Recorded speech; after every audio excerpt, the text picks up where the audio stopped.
tayo ng ginataang makarel. Yan mo natin ng asin. Tapos pan-fry ko lang to. Kasi yan po muna ng asin konti. Tapos lagyan natin ng konting para hindi magpasigan. Prito ko lang to. Prito na lang to. Tapos lagyan ko ng gata na may kalabasa at may malunggay. Yan lang. Siyempre kailangan natin ng konting gata. Lagyan natin ng para hindi masyadong matalsik. Hindi masyadong mangamoy. Yan. Implahan din natin yan mamaya.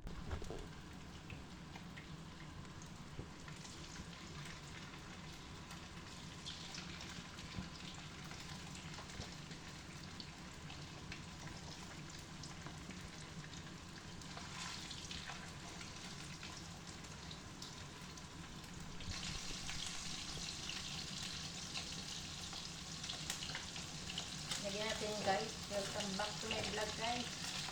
Luto tayo ng pagkain sa linggo dahil busy. Pinrito ko muna yung makarel ko, tapos lagay ko sa gulay na may kalabasa, na may gata. Para hindi siya malansa. Diskarte na tayo. Natin ang guyabang piniprito. Pauli na natin guys. Lagay na natin sa ano.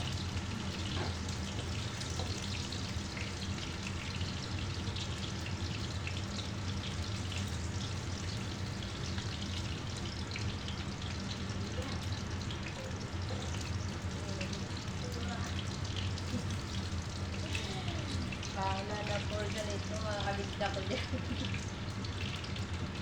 Basta may ginataan ako, kalabas at malunggay. Bawat isa na natin ito.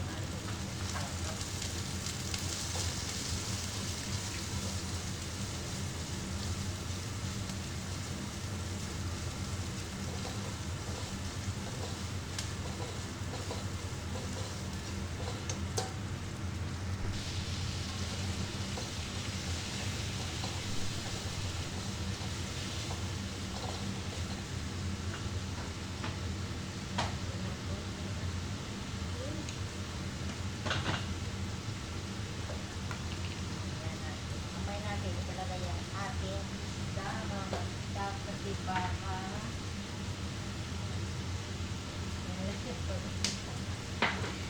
may own version lang ito mga bistak mamaya malapit na maluto ang kalabasa, patong na natin yung bistak pangtako. Ayan natin ang ating gata.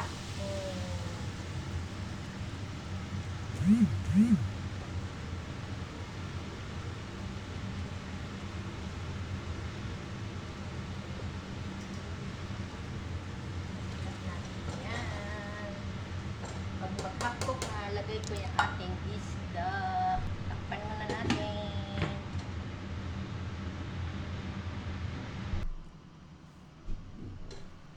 Mulok na ang ating kalabasa, mga kamustak.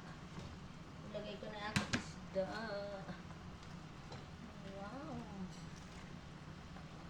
Yan.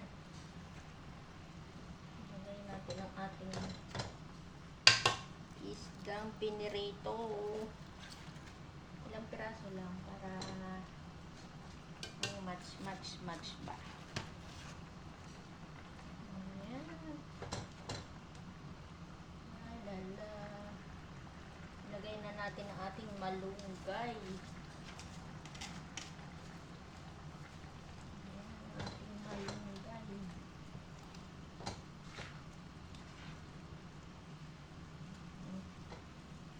Diba? Minsan tayo kumain ng ginataan. Malunggay ng mahaba. Ayan. konting kulo-kulo na lang. Ayos na. Ginataang isda ng makarel. Hindi ko na inubos yung isda ko kasi pwede ko i-partner sa aking cucumber. Ayan na. Hinaan natin ako para tapos pa natin madali na maluto ang ating kalabasa kasi magulang na. Yan. Tanggata na. Natin ko lang ating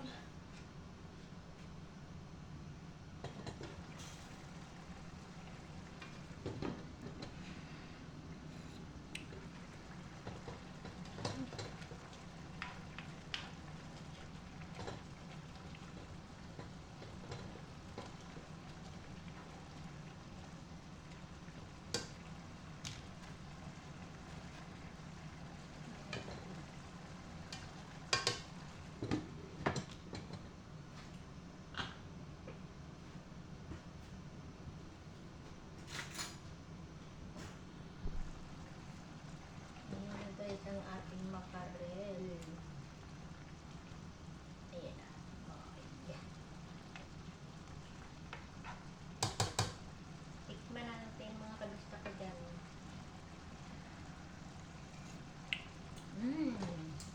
Yummy na. Ayan na po siya. Luto na ating makarel na ginataan.